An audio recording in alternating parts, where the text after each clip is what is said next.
The United Nations calls it the world's biggest humanitarian crisis. The civil war in Yemen has devastated a country, displaced 3.5 million people and killed tens of thousands. With millions on the verge of starvation, it's also created the world's biggest aid operation, one that is now under threat. The World Food Programme claims that aid is being weaponized. But 15.9 million people in Yemen go to bed hungry every day.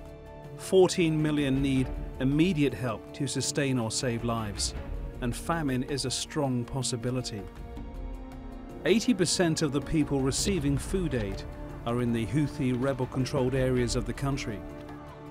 Officials there had considered imposing a 2% tax on humanitarian assistance. They've since backed away from that idea, but nonetheless, agencies have faced some serious problems in the last year.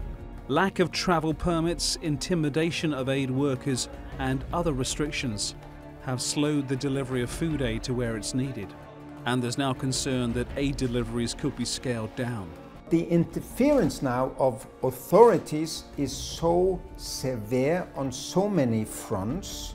It's so difficult to work that I have never been as worried for this lifeline for people in need in Yemen as I am today.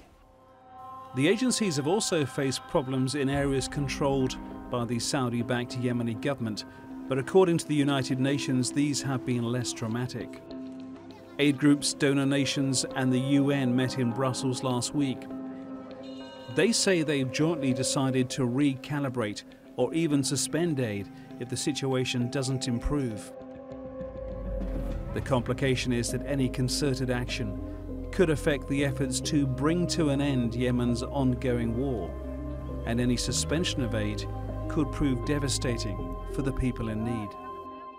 Francis Collings, The Newsmakers.